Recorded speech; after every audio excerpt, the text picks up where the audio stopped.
então o procedimento do inventário judicial. A petição inicial deve conter, enfim, os dados desse falecido, os herdeiros desse falecido, eventuais credores, a relação dos bens, possivelmente o valor desses bens, tá? E essa petição inicial deve ser acompanhada da certidão de óbito. O juiz, quando recebe a petição inicial, vai nomear o inventariante de acordo com as regras que a gente viu e vai determinar, então, que esse inventariante preste compromisso no prazo de 5 dias.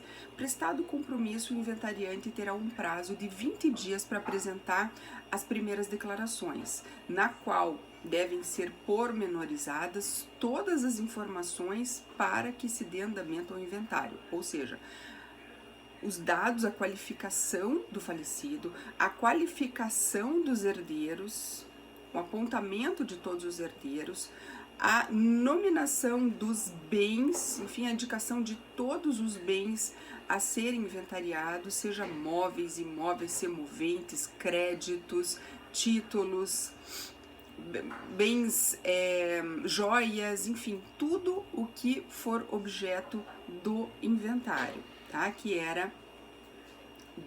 pertencia ao falecido. Também as dívidas do falecido devem constar dessas primeiras declarações. E é possível também indicar os valores dos bens. Claro que posteriormente tem avaliação, mas já é possível, é interessante que se indique já nas primeiras declarações esses valores, que se aponte esses valores, ok? Bom, os herdeiros, o cônjuge, o companheiro, quem não estiver constando da petição inicial, né, deve ser citado para impugnar, para se manifestar sobre as primeiras declarações e, se quiser, impugnar as primeiras declarações. Também a Fazenda Pública e o Ministério Público serão intimados para se manifestarem. A Fazenda Pública tem interesse para acompanhar o pagamento do ITCMD, né, que é cabível, o ITCMD é cabível o pagamento à Fazenda Pública Estadual, então ela será intimada para acompanhar esse inventário. O Ministério Público será intimado nos casos em que houver interesse de menor, ok? Bom, se houver alguma impugnação, o juiz terá que decidir. E lembrando que, havendo necessidade de produção de prova, ele remeterá a questão às vias ordinárias. Tá? Então, pode haver uma impugnação sobre a nomeação do inventariante, pode haver uma impugnação em relação a um bem que não foi indicado nas primeiras declarações, pode haver uma contestação sobre a qualidade de eventual herdeiro, enfim, quaisquer erros que o impugnante percebe nas primeiras declarações podem ser objeto dessa impugnação. Se a questão for só de direito, o juiz vai decidir e, proferida a decisão, caberá o agravo de instrumento pela pessoa que não concordar com essa decisão, tá? O que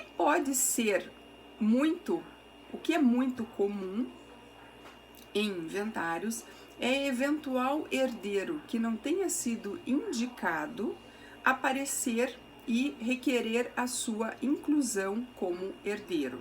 Então, nesse caso, se for necessária a produção de provas, o juiz remete às vias ordinárias. Se não for necessária a produção de provas, o juiz vai decidir. Como que isso pode acontecer? Aparece uma pessoa dizendo que é herdeiro, que não foi indicado nas primeiras declarações, e ele já junta uma certidão de nascimento na qual o falecido havia declarado ser pai. Bom, se os demais herdeiros concordarem, o juiz pode já decidir incluir esse herdeiro. Se eles não concordarem, mas for suficiente a prova documental, o juiz vai decidir lá no inventário. Se eles não concordarem e for necessária a produção de provas, ele terá então que propor uma ação que chama ação de petição de herança. É uma outra ação que vai ser proposta, porque essa questão não vai ser passível de decisão no inventário, dada a necessidade de dilação probatória, tá? Então, nessa hipótese, pode ser importante que o juiz conceda uma medida cautelar para assegurar que o quinhão devido a esse herdeiro ou possível herdeiro seja separado, para que ele não seja prejudicado. Claro, presentes os requisitos da cautelar, que vocês sabem muito bem, a probabilidade da existência do direito, nesse caso ele tem que demonstrar que muito provavelmente ele é realmente herdeiro, e também o perigo de dano. Nessa hipótese, se for concedida essa cautelar de separação desses bens, ou separação do quinhão, tá? De um percentual do quinhão. Então, nesta hipótese, o herdeiro preterido terá que procuração em 30 dias.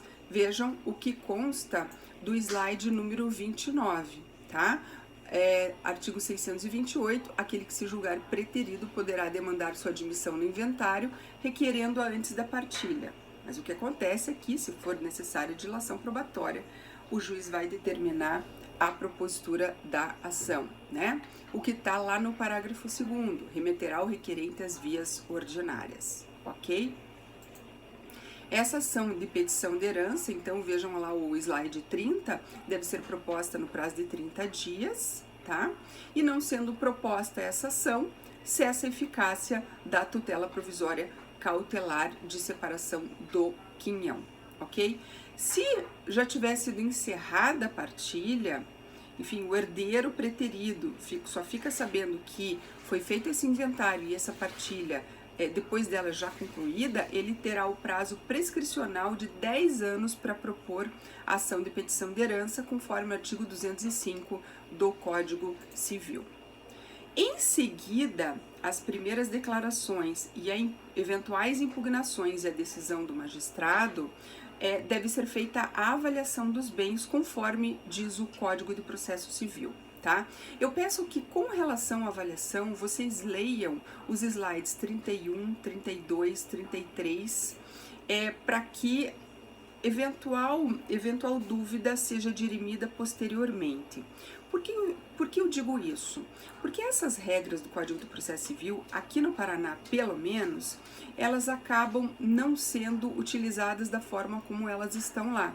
Porque no Paraná existe um sistema da Fazenda Pública Estadual que chama ITCMD-Web, pelo qual as avaliações dos bens são feitas pela própria Fazenda Pública. Pesquisem no site da Receita Estadual do Paraná esse sistema ITCMD-Web e verifiquem lá que fica muito mais fácil essa ferramenta. O advogado pode incluir no sistema os dados dos bens, apontar o valor dos bens e, se o sistema concordar com esse valor, já é possível a emissão da guia de pagamento do ITCMD, eles fazem o pagamento e já apresentam no processo judicial, então fica muito mais ágil essa apuração. Eventualmente a Fazenda Pública pode não concordar com o valor apontado pelo herdeiro e para isso deve-se levar em consideração os valores do IPTU para imóveis, os valores da tabela FIP para os automóveis, etc. Tá? Então, se o sistema não concorda, um auditor da Receita Estadual vai fazer uma avaliação pessoalmente, tá? E todo esse sistema acaba ajudando para que o processo judicial seja mais ágil. Após essa fase de avaliação, são feitas as últimas declarações. As últimas declarações, elas são as primeiras declarações com as retificações respectivas após a decisão do juiz diante das impugnações. Se não tiver nenhuma impugnação, se não tiver nenhuma decisão determinando a modificação das primeiras declarações, as últimas declarações vão acabar repetindo o que foi dito nas primeiras declarações. Mas, em geral, tem algum erro a retificar, tem alguma coisa a acrescentar nas últimas declarações, tá? Bom, então, feitas as últimas declarações, deve ser comprovado o pagamento do ITCMD, as partes devem ser intimadas para manifestação e, em seguida, o juiz profere a sua decisão. Bom, Antes de falar da decisão do juiz acerca do inventário, na parte final, eu queria fazer uma ressalva aqui em relação ao slide número 36, que trata das colações. É importante vocês terem conhecimento de que eventual herdeiro que tenha recebido algum bem como adiantamento da herança, quando o falecido ainda era vivo, tem por obrigação trazer essa informação a juízo. Ele precisa apresentar isso, tá? Essa regra está lá no artigo 627 do Código de Processo Civil e também nos artigos 2002 e 2003 do Código Civil, ok? Então vejam o que diz o 627 e esses dois dispositivos do Código Civil. É importante, então, que ele traga a colação para que esse bem que ele já recebeu quando o falecido era vivo seja levado em consideração no momento da partilha, para que ele não receba mais do que ele tem direito, ok? Então isso é muito importante a gente frisar. Também, antes de ser iniciada a partilha de bens, é preciso que as dívidas do falecido sejam quitadas. Vejam, o artigo 642, inclusive, ele possibilita que os credores do falecido se habilitem no processo para que eles possam receber os valores a que eles têm direito. Lembrando que, se precisar produzir prova, o juiz determinar as vias ordinárias. Se não precisar produzir prova, ou se os herdeiros concordarem com aquela dívida deste credor, enfim, com esse crédito que essa pessoa tem para com o falecido, então essa dívida será incluída e será feito o pagamento, a reserva para pagamento deste credor.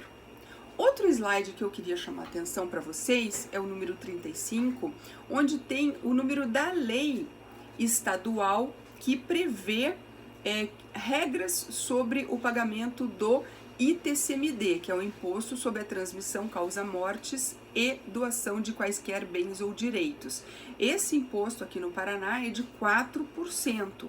Então, o valor que deve ser pago do imposto de transmissão é 4% de todos aqueles bens que são transferidos para os herdeiros, ok? Isso precisa ser levado em consideração também. Bom, terminada essa fase com a apresentação das últimas declarações, é iniciada uma nova fase no processo de inventário, que é a fase da partilha dos bens, tá? A partilha dos bens representa o quê? A repartição daqueles bens do falecido entre os herdeiros e sucessores, ok? Bom, a partilha de bens pode ser feita amigavelmente ou pode ser decidida pelo juiz, tá? Então, pode ser que nessa fase da partilha os herdeiros já tenham chegado num acordo e eles decidam quem vai ficar com o quê. É muito mais fácil, né? Pensem, o juiz não conhece essas pessoas, não sabe o que é melhor para elas. Quem melhor que os próprios herdeiros para decidir com quem vão ficar os bens a serem partilhados? Então, se houver uma partilha amigável, eles vão apresentar, esses herdeiros apresentam uma petição ao juiz, ou eles apresentam um acordo extrajudicial que eles fizeram em relação à partilha. Eles podem fazer uma escritura pública de partilha e apresentar ao juiz. O juiz vai fazer o quê? Vai homologar a partilha, tá? Bom, pode acontecer que eles não façam um acordo sobre a partilha. Nesse caso, é o juiz que vai decidir como serão partilhados os bens, tá? Nesta hipótese, o juiz vai intimar as partes lá apresentadas, as últimas declarações, as partes serão intimadas para requerer os seus quinhões, os seus pedidos de quinhões. Esse prazo é de 15 dias, tá? Então, Isso está lá nos artigos 647 e seguintes. Eles vão apresentar, olha, eu quero ficar com tal bem, eu quero ficar com tal percentual, tá? E cada um vai fazer o seu requerimento de quinhão. Feito isso, o juiz vai decidir. Ele vai proferir uma decisão que consta lá dos artigos também 647 e 648. É importante que o juiz tente observar as regras descritas. Eu já vou verificar para vocês qual que é o artigo que eu quero fazer referência para vocês, porque esse dispositivo é muito interessante e é novo no Código de Processo Civil de 2015, tá? É o 648. Vejam, quando o juiz for decidir, ele deve observar esse artigo 648, que diz o seguinte: na partilha serão observadas as seguintes regras. 1. Máxima igualdade possível quanto ao valor, a natureza e a qualidade dos bens, tá? Máxima igualdade, para que todos os herdeiros sejam contemplados de forma igualitária, na proporção dos seus respectivos percentuais de quinhões, tá? Inciso 2º, prevenção de litígios futuros. Inciso 3º, máxima comodidade dos coherdeiros, do cônjuge ou do companheiro, se for o caso. Imagine que tem 5 bens imóveis e um deles servia de moradia para o falecido e para seu cônjuge. Por que esse bem vai ser destinado a outro herdeiro? É muito melhor que ele continue com esse cônjuge. Então, tem que ser feita essa partilha de acordo com a máxima comodidade dos co-herdeiros. Então, o juiz vai proferir a decisão sobre a partilha após a apresentação dos requerimentos de quinhões por parte dos herdeiros, e as partes vão ser intimadas dessa decisão, tá? Em seguida, o partidor, os autos serão enviados para o partidor para que ele faça um esboço de partilha de acordo com aquilo que o juiz decidiu, certo?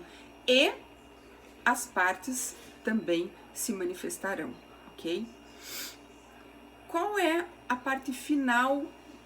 Qual é a fase final, então, dessa partilha? É a decisão final do juiz sobre a partilha, é a sentença que está no artigo 654. Pago o imposto de transmissão a título de morte juntada aos autos da certidão e informação negativa de dívida para com a Fazenda Pública, o juiz julgará por sentença a partilha. Então, feito tudo isso, ele julgando a partilha, aí essa decisão será uma sentença e contra ela caberá o recurso de apelação, tá? Então, se eventual herdeiro entenda, ou enfim, que ele não concorde com a sentença prolatada, ele poderá se valer do recurso de apelação, ok? A sentença e o formal de partilha, porque posteriormente a sentença, transitada em julgado a sentença, digamos que não tenha nenhum recurso, ou seja, julgado o recurso, transitado em julgado a sentença, será expedido o formal de partilha, que é o documento pelo qual os herdeiros vão conseguir fazer